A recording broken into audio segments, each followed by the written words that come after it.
आपके कहने से मान लेंगे।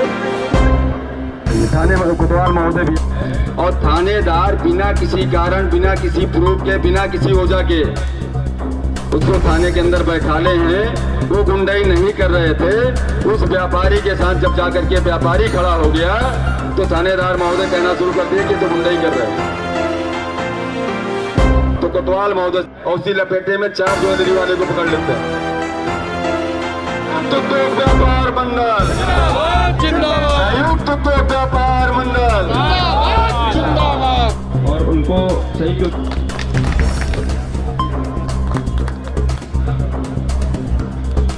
मौर्या ठाकुर जी ले जाइए आप लोग।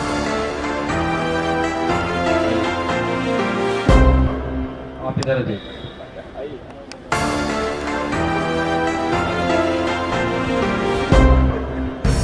अरे ठीक है सर। अर्चना जी। संयुक्त उद्योग व्यापार मंडल, संयुक्त उद्योग व्यापार मंडल, अंजनी कुमार पांडे,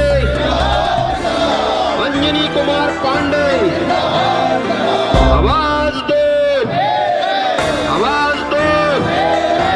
भारत माता की, भारत माता की वंदे वंदे।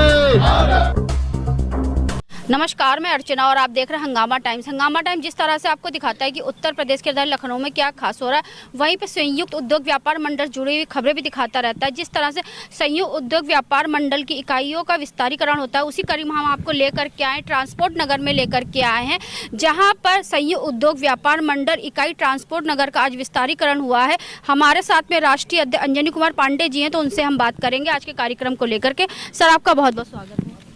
बहुत बहुत धन्यवाद अर्चना जी। हंगामा टाइम्स को बहुत बहुत बधाई, क्योंकि आप व्यापारियों के सुख दुख में हमेशा साथी रहते हैं। आज ट्रांसपोर्ट नगर इकाई का गठन और शपथ समारोह था, जिसमें 17 लोगों को पद दिया गया है। 17 पदाधिकारी यहाँ के बनाए गए हैं। 17 पदाधिकारियों में से अध्यक्ष बनाया गया है, वरिष्ठ उपाध्यक्ष बनाया गया है, उपाध्यक्ष बनाया गया है, महासचिव बनाया गया है, कोषाध्यक्ष बनाया गया है, संगठन मंत्री बनाया गया है, संयुक्त मंत्री बनाया गया है, सचिव बनाया गया है, प्रचार मंत्री बनाया गया है, विधि सलाहकार बनाया गया है, मीडिया प्रभारी बनाया गया है। इसमें मिलाकर के कुल 17 लोगों को पद दिया गया है। अन्य लोगों ने सदस्यता ग्रहण किया है। जैसे उत्तर प्रदेश के राजधानी लखनऊ में बहुत सारे व्यापार मंडल है। सभी व्यापार मंडलों का एक ही उद्देश्य होता है व्यापारियों का उत्थान को लेकर के, लेकिन सभी व्यापारियों का मकसद एक रहता है, लेकिन सभी व्यापारी एकजुट नहीं होते। इसके लिए क्या कहेंगे सर? देखिए, मैं आपको अर्चना जी ये चैलेंज के साथ कह सकता हूं कि संयुक्त उद्योग व्यापार मंडल की अपनी जो भी पहचान है, या आज यहाँ ट्रांसपोर्ट की इकाई को लेकर के 150 इकाई कंप्लीट हुई है संयुक्त उद्योग व्यापार मंडल की। और कोई भी इकाई का अध्यक्ष, कोई भी इकाई की मार्केट का व्यापारी आकर के सामने नहीं कह सकता है कि हमारा काम व्यापार मंडल नहीं करवा पाया। संयुक्त उद्योग व्यापार मंडल कदम से कदम मिला करके व्यापारियों के साथ रात दिन लग करके, यहाँ तक कि मैं भी डोर टू डोर एक एक दुकान जा कर के व्यापारियों की समस्याओं में शामिल होने का काम करता हूं। जहां पे मतलब इस संगठन के अंदर ना कोई जूनियरिटी है, ना तो कोई सीनियरिटी है। किसी के पास जो भी आवाज़ पहुंचती है, अगर मैं लोअर पहने खड़ा हूं तो लोअर पहने अपने उस व्यापारी के पास पहुंचता हूं, मार्केट में पहुंचता हूं कि कहीं देर ना हो जाए पहुँचने में, हमारा व्यापारी परेशान ना हो जाए। सर, जो नया कानून आया नया बिल को लेकर, यूजीसी को लेकर, उस बारे में क्या कहेंगे? यूजीसी का जो नया कानून केंद्र सरकार लाई हुई है, वो जितनी निंदा किया जाए वो काला कानून कहा जाएगा। केंद्र सरकार ने जो भी व्यापारियों के साथ लगातार खिलवाड़ किया है, कभी नोटबंदी को लेकर के इसने खिलवाड़ किया, कभी जीएसटी को लेकर के किया, कभी कोरोना महामारी में नई नौटंकी बना दिया, कभी थाली बजाने के बताया, कभी गिलास बजाने के बताया, कभी हिंदू बताया, कभी मुसलमान बताया। अब जातियों को बंटवारा करने में लगे हैं। तो हमें तो नहीं लगता है कि हमारे मुख्यमंत्री प्रधानमंत्री जी भारत देश में वोट डालो और राज करने जैसी सत्ता बनाए हुए हैं, ये कहीं से हमारे देश के हित में है। ये आज की डेट में अगर आप देख लीजिए तो मार्केटों में सन्नाटा छाए पड़ा हुआ है। और जब जाइए मार्केट में व्यापारियों से बात करिए, पूछिए, तो उसमें से आधे से ज़्यादा व्यापारी आपको इस पोजीशन में मिलते हैं कि अध्यक्ष जी अभी सुबह से बोहन नहीं हुई है, हमारी कोई बिक्री नहीं हुई है। अध्यक्ष जी मैं दुकान का किराया नहीं दे पा रहा हूँ, मुंशी की तनख्वाह नहीं दे पा रहा हूँ, बिजली का बिल नहीं दे पा रहा हूँ। ये हमारा देश ग्रोथ कर रहा है। और हमारे जो केंद्र सरकार के सत्ताधारी नेता हैं उनको शर्म आनी चाहिए, लज्जा आनी चाहिए। झूठ बोलते हुए बेशर्म की तरह बात करते हैं कि देश आगे बढ़ रहा है, लोग आगे बढ़ रहे हैं, प्रदेश आगे बढ़ रहा है, व्यापार आगे बढ़ रहा है। अरे व्यापार आगे बढ़ रहा है तो मार्केटों में सन्नाटा क्यों है भाई? तो आपको क्या लगता है ये कानून आने के बाद भेदभाव कम होगा या ज़्यादा होगा? इस कानून की कहीं कोई ज़रूरत नहीं होती है। जब किसी के घर में बच्चा पैदा होता है, स्कूल जाता है, तो 18 से 20 साल 25 साल तक की बाल्यावस्था होती है। उसमें ना तो उसको पता है कि हिंदू कौन है, ना उसको पता है मुसलमान कौन है, ना उसको पता है कि यादव कौन है, ना उसको पता है ठाकुर कौन है, ना उसको पता है SC ST कौन है, या ना उसको पता है सवर्ण कौन है। तो ये भेदभाव हमारे समाज में नहीं है। ये भेदभाव वोट लेने के लिए वोट बैंक का एक रास्ता निकाला गया है और लोगों को उलझाने का काम किया जा रहा है। इसमें अलग भी केंद्र सरकार कोई एक मैथ लेकर के खड़ी है। इधर लोगों को उलझा दीजिए और अलग से कुछ अलग कर डालिए। तो ये भारत देश के लोगों को तोड़ने का एक षड्यंत्र है।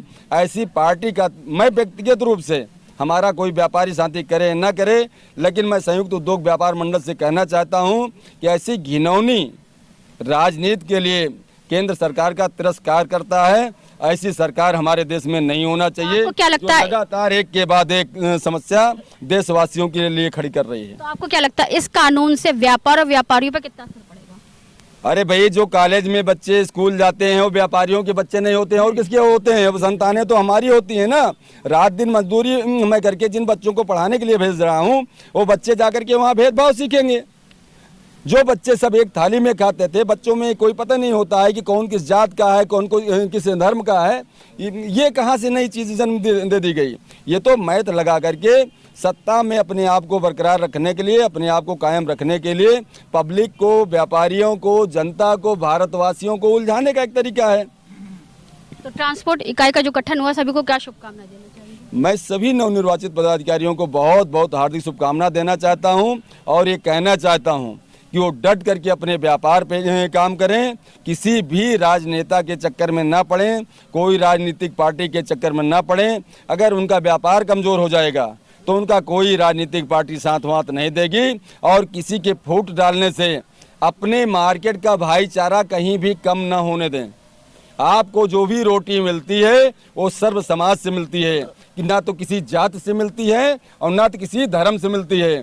तो मैं व्यापारी हूँ, मेरा धर्म बनता है कि हमारे मार्केट में, हमारे समाज में, हमारे क्षेत्र में, हमारे देश में जो भी लोग हैं सब मेरे साथी हैं, मेरे भाई हैं। मैं किसी के लड़ाने से लड़ूँ ना। अच्छा, एक सवाल आखिरी पूछेंगे आपसे। जैसे बहुत से व्यापारियों की सोच ये होती है कि अगर हम किसी सत्ताधारी से जुड़ जाएंगे या सत्ता पार्टी से जुड़ जाएंगे तो हमारा व्यापार और मजबूत हो जाएगा। ये बात जो अगर कोई व्यापारी सोचता है तो व्यापारी एक बार जाकर के प्रैक्टिकल कर लेना अपने क्षेत्र के किसी विधायक और किसी मंत्री से, तब ये पता लगेगा कि अभी विधायक जी को टाइम नहीं है, अभी विधायक जी को फुर्सत नहीं है। तो मैं व्यापारी साथियों को यही कहना चाहता हूं कि इन सब चक्करों में पड़ करके अपना व्यापार बर्बाद ना करें, क्योंकि आज की राजनीति आपके व्यापार से बड़ा व्यापार हो चुका है। लोग 50 गलत काम करके आकर के सत्ता में बैठ जाते हैं और वो बताते हैं कि हम राजनेता हैं। सबसे बड़ा राजस्व जो है हमारा व्यापारी समाज देता है। सबसे बड़ा योगदान देश को चलाने में हमारे व्यापारी समाज का है, और उन्हीं व्यापारियों का हमारे शोषण हो रहा है। मुझे तो नहीं लगता कि कहीं देश आज़ाद है। मुझे तो लगता है आज ऐसी स्थिति है कि इससे पहले तो अंग्रेज ही ठीक थे। इतना लड़ाने भिड़ाने का काम अंग्रेज भी नहीं करते थे जितना लड़ाने भिड़ाने का काम आज की डेट में जिसका एड ज़्यादा है, जिसका प्रचार ज़्यादा है, उसी की तरफ हमारे नौजवान साथी विभाग पढ़ते हैं। मैं नौजवान साथियों को, अपने व्यापारी साथियों को यही कहना चाहूँगा कि आप र्यूमर में कहीं मत आइएगा। आपके माता पिता जो है 25 वर्ष तक पता नहीं कैसे मजदूरी करके आपको पढ़ाते लिखाते हैं कि इसलिए कि आप सेल्फ डिपेंड होइए, आपके पास सोचने की शक्ति हो, आपको के पास समझने की शक्ति हो। आप कौवा कान ले गया, आप किसी के पीछे भागिए मत। इसी के साथ में मैं आपको तुलसीदास रामायण की चौपाई भी बता देता हूँ कि आगे लोग क्या करना चाहते हैं, क्या करेंगे। एक चौपाई के आगे कही गई, जाकी रही भावना जैसी और प्रभु मुहूर्त देखी तिन तैसी। लेकिन मैं अपने व्यापारियों के लिए एक शब्द और कहना चाहता हूं कि कि जहां सुमत तहां संपत्ति नाना और जहां कुमत तहां विपत्ति निधाना। इसको किसी राजनीतिक पार्टी ने नहीं लिखा है। जिस ग्रंथ को आप पढ़ते हो, जिस वेद को आप मानते हो, जिस धर्म को आप मानते हो, ये कलयुग आने से पहले की लिखी हुई रामायण है, तो आप उसी को मानिए। इसी में आप सभी लोगों की भलाई है। जय हिंद, जय भारत। निर्वाचित सदस्यों से बात करेंगे, क्या कहना चाहेंगे आप लोग और क्या नाम है आपका? मैं संजय गुप्ता ट्रांसपोर्ट नगर इकाई का अध्यक्ष चुना गया हूं और मेरे साथ कुल 16 लोगों ने शपथ ग्रहण किया है, जिसमें वरिष्ठ उपाध्यक्ष, महासचिव, संगठन मंत्री, उपाध्यक्ष, सचिव, मंत्री, प्रचार मंत्री और विधिक सलाहकार इत्यादि लोगों ने जो है शपथ ग्रहण किया है। मुझे जो जिम्मेदारी ट्रांसपोर्ट नगर की दी गई है, मैं उस पर खरा उतरने की कोशिश करूंगा और सारे व्यापारियों के साथ लगकर कार्य करूंगा और जो भी उनकी परेशानियां होंगी उनको जो है सुलझाने का प्रयास किया जाएगा। और क्योंकि व्यापारी जब एक रहेगा और उसका गठन मजबूती के साथ होता रहेगा तो व्यापारी की कोई भी समस्याओं का समाधान जल्दी होगा। जी बिल्कुल, हम लोग एक संयुक्त होकर और संगठन में मिलकर कार्य करेंगे। आगे की क्या रणनीति रहेगी, आगे और कितना व्यापार और व्यापारी को बढ़ाएंगे? आगे हमारे साथ काफ़ी व्यापारी लोग जो है जुड़ रहे हैं। अभी भी हमारे साथ जो है 4-5 लोगों के नाम आए हैं और आगे हमारा लक्ष्य ये है कि ट्रांसपोर्ट नगर में न्यू गड़ोरा पुल और बदाली खेड़ा और आशियाना की एक हम जो है इकाई गठन करेंगे और एक बिजनौर की भी, हमारे बिजनौर में भी व्यापारियों से बात हुई है, बिजनौर की भी इकाई का गठन करेंगे। आपको क्या जिम्मेदारी दी गई है? हमको मीडिया प्रभारी बनाया गया है और हम बाखूबी से इसका निर्वहन करेंगे। अच्छे से एक नया व्यापार स्थापित करेंगे। लोगों को बताएंगे, पब्लिक में लोगों को, कि ऑनलाइन ना करके जो ऑनलाइन का सरकार बढ़ावा दे रही है उसको ना बढ़ावा दे के जाके डायरेक्टली दुकान से ले, ताकि उन लोगों का बिजनेस ग्रोथ करे। आपको क्या जिम्मेदारी दी गई है? मैं मीडिया प्रभारी मनोज कुमार सिंह, मुझे मीडिया का जिम्मेदारी दी गई है। तो जिस तरह से हमने राष्ट्रीय अध्यक्ष अंजनी कुमार पांडे और ट्रांसपोर्ट नगर अध्यक्ष से बात कर, साथ में हमारे साथ में है गीता गुप्ता जी हैं जो कि राष्ट्रीय अध्यक्ष है महिला प्रकोष्ठ से, तो उनसे हम बात करेंगे। तो मैम आपका बहुत बहुत स्वागत है। तो आज ट्रांसपोर्ट नगर को क्या बधाई देना चाहेंगे? धन्यवाद अर्चना जी।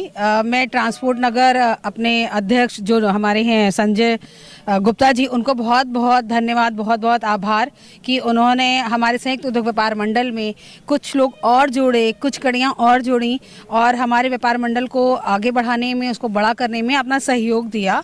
और आज के जितने भी नवनिर्वाचित पदाधिकारी हैं वो बहुत ही अच्छे हैं और उनको मेरी बहुत सारी शुभकामनाएं। वो हमारे व्यापार मंडल को आगे बढ़ाएं, उनको विस्तृत करें और मजबूत बनाएं।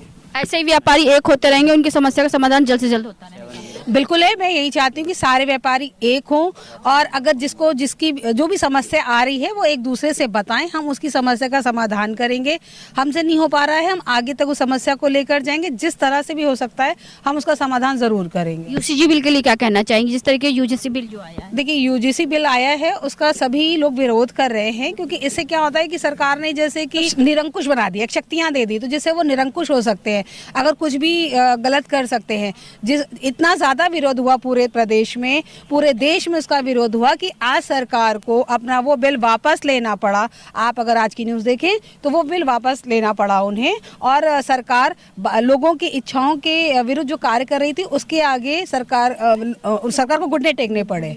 सुप्रीम कोर्ट ने कहीं ना कहीं 19 तारीख तक का रोक लगा दिया। बिल्कुल है, अभी इस पे स्टे है, क्योंकि इस तरह से नहीं हो सकता। या तो अगर कोई व्यक्ति इल्ज़ाम किसी पे लगा रहा है तो आप उस पर जांच भी तो बैठाइए कि किसी ने कुछ भी कह दिया, आपने उसको शक्तियां दे दी, वो कुछ भी खाना खा रहा है, कुछ भी देख रहा है, गलत निगाह से भी देख लिया, तो आप दूसरे को जो ऊंचा वर्ग है उस पर शिकायत कर दी तो वो तो अंदर हो जाएगा। यहाँ तक एक तरह से ये भी कह सकते हैं कि ब्रेक फेल गाड़ी में बैठा दिया, कब एक्सीडेंट हो जाए पता नहीं चलेगा। बिल्कुल एग्जैक्टली अर्चना जी, आप बिल्कुल सही कह रही हैं, ये गलत है। किसी को भी इतनी शक्तियाँ नहीं देनी चाहिए कि वो निरंकुश हो जाए और उसका गलत प्रयोग करे। आज सभी नवनिर्वाचित सदस्यों को क्या शुभकामनाएं देना चाहिए? अरे उन लोगों को बहुत सारी शुभकामनाएं, वो आगे बढ़े, हमारे व्यापार मंडल का नाम ऊंचा करें और भी लोगों को जोड़े हमारे व्यापार मंडल से, और इस तरह से मैं उन सबको बहुत सारी शुभकामनाएं देती हूँ। आपका नाम क्या है मैम? जी उस्मा, मैं ठाकुरगंज की अध्यक्ष हूँ और मुझे यहाँ आते बहुत अच्छा लगा और इसमें आगे भी इंशाल्लाह काम होगा। बिल्कुल बिल्कुल। आप क्या कहना चाहेंगी प्राची जी? पहले तो संजय गुप्ता भैया और इनकी नवनिर्वाचित सारे पदाधिकारियों को मैं बहुत बहुत बधाई और शुभकामना देना चाहती हूँ।